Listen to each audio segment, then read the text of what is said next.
سلطان صلاح الدین ایوبی قسط نمبر 6 میں آپ تمام دوستوں کو خوش آمدید کہتا ہوں۔ تقریباً 500 سال بعد وقت نے عجیب کروٹ بدلی۔ حضرت عمر فاروق رضی اللہ تعالیٰ عنہ نے جس بیت المقدس کو 16 ہجری میں انسانی خون کا ایک قطرہ بہائے بغیر فتح کیا تھا، اسی متاع عزیز کو اسلام کے وارثوں نے 491 ہجری میں ذلت و رسوائی کے ساتھ گنوا دیا، جس کے نتیجے میں ایک مضبوط عیسائی ریاست قائم ہو گئی اور ایک انتہائی متعصب عیسائی گاڈفرے یروشلم کا شہنشاہ بن گیا۔ اس سے پہلے دو اور عیسائی سلطنتیں انطاکیہ اور ایڈیسا قائم ہو چکی تھی۔ ایڈیسا پر جوسلن ثانی کی حکومت تھی، جو اپنی مذہبی عصبیت میں شاہ یروشلم گاڈفرے سے کسی طرح بھی کم نہیں تھا۔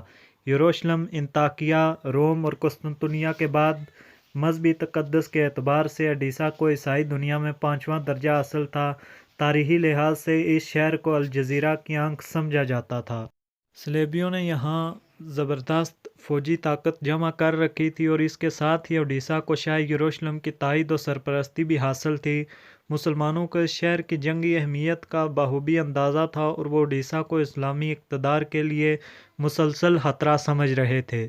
نتیجتاً 1110 سے لے کر 1115 تک مسلمانوں نے اس شہر پر مسلسل حملے کیے مگر فتح حاصل نہ کر سکے، یہاں تک کہ شدید مایوسی کے عالم میں تھک کر بیٹھ گئے۔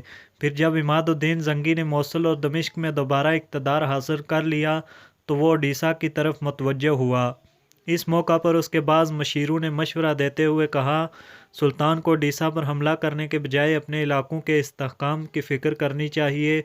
جوسلن ثانی ایک طاقتور حکمراں ہے، مزید یہ کہ اسے شاہ یروشلم کی حمایت بھی حاصل ہے۔ وزیروں کے چہرے سے قبل از وقت شکست و ناکامی کے اندیشے ظاہر تھے اور مجھے خدائے وحدہ لا شریک کی تائید حاصل ہے۔ عماد الدین زنگی نے اپنی انگشت شہادت بلند کرتے ہوئے انتہائی پرجلال لہجے میں کہا، اوڈیسا اس زہر آلود خنجر کی طرح ہے جو مسلمانوں کی شہرگ کے قریب رکھا ہوا ہے۔ اس سے پہلے کہ وہ خنجر حرکت میں آئے میں اسے توڑ دینا چاہتا ہوں۔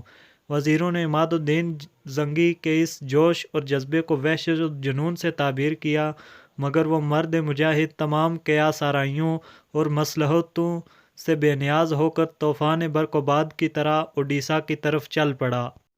اس جنگ میں نجم الدین ایوب اور اسد الدین شیرکو بھی اپنی پوری توانائیوں کے ساتھ شریک تھے۔ ان کے سینوں میں بھی اپنے حکمران کی طرح جہاد کی آگ روشن تھی۔ سلطان عماد الدین زنگی کی حکمت عملی یہ تھی کہ وہ اپنے لشکر کے ساتھ رات کے اندھیرے میں سفر کرتا تھا تاکہ دشمن کے جاسوس اس کی پیش قدمی سے باخبر نہ ہو سکیں۔ پھر سلطان عماد الدین زنگی اس اوڈیسا کے قریب پہنچا جب جوسلن ثانی کے سرحدی سپاہی شراب کے نشے میں ایک دوسرے سے چھیڑ چھاڑ کر رہے تھے۔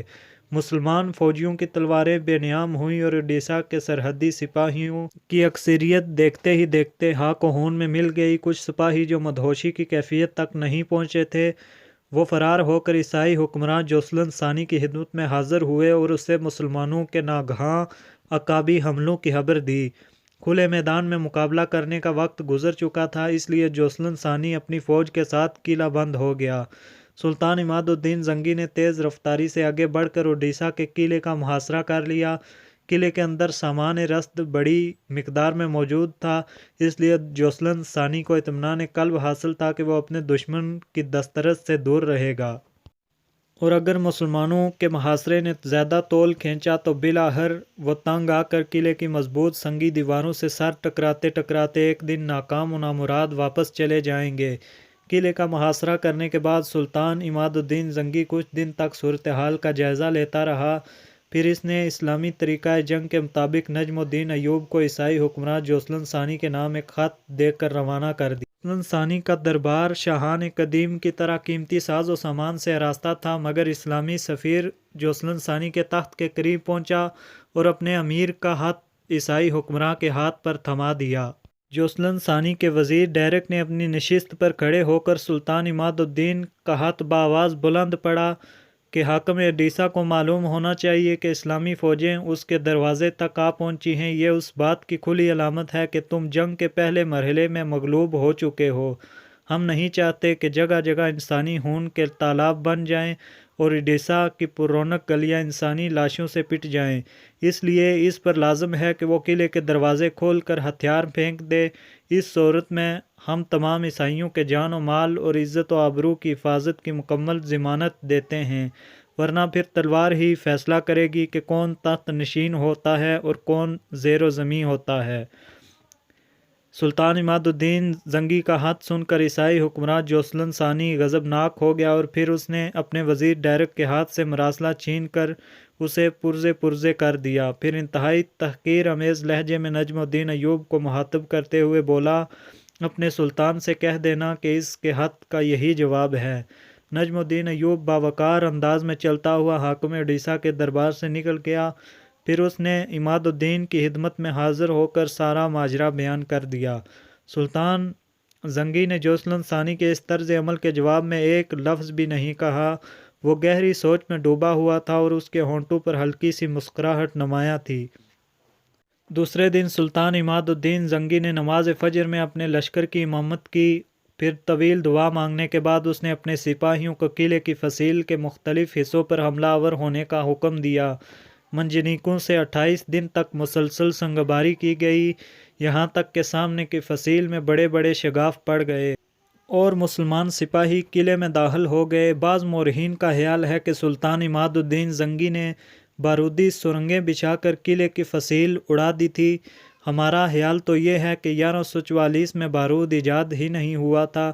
یہ عیسائی مورخ کا جھوٹ اور بہتان ہے۔ وہ بارودی سرنگوں کا ذکر کر کے یہ ثابت کرنا چاہتے ہیں کہ قلعہ شکنی میں سلطان عماد الدین زنگی کی جاں بازی اور جنگی حکمت عملی کو کوئی دخل نہیں تھا۔ بس یہ بارودی سرنگوں کا کمال تھا کہ جوسلن ثانی کے مضبوط قلعے کی فصیل زمین بوس ہو گئی اور اسلامی لشکر اندر داخل ہو گیا۔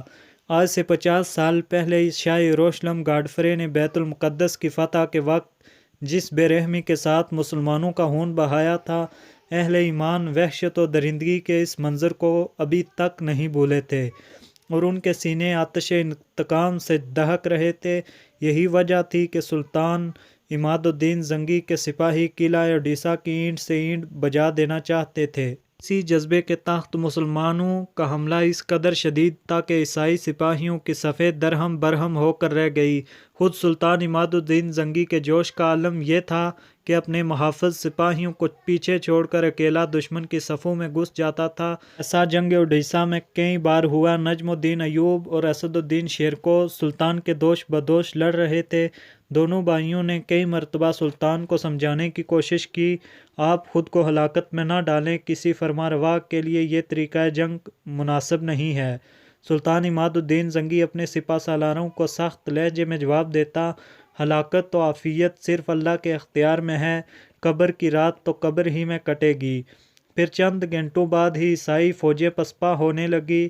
مسلمان سپاہی قلعے کی بلند دیواروں کو انسانی خون میں ڈبو دینا چاہتے تھے، مگر سلطان عماد الدین زنگی نے ایک سخت فرمان کے ذریعے اپنے فوجیوں کو عیسائیوں کے قتل عام سے روکا۔ عام شہریوں کے ساتھ ہتھیار ڈال دینے والے سپاہیوں کو بھی امان بخشی۔ پھر جب یہ طوفان بلا خیز تھم گیا تو سلطان عماد الدین زنگی نے تمام قیدیوں کو رہا کر دیا اور عیسائیوں کے گھروں سے لوٹا ہوا مال بھی انہیں واپس کر دیا۔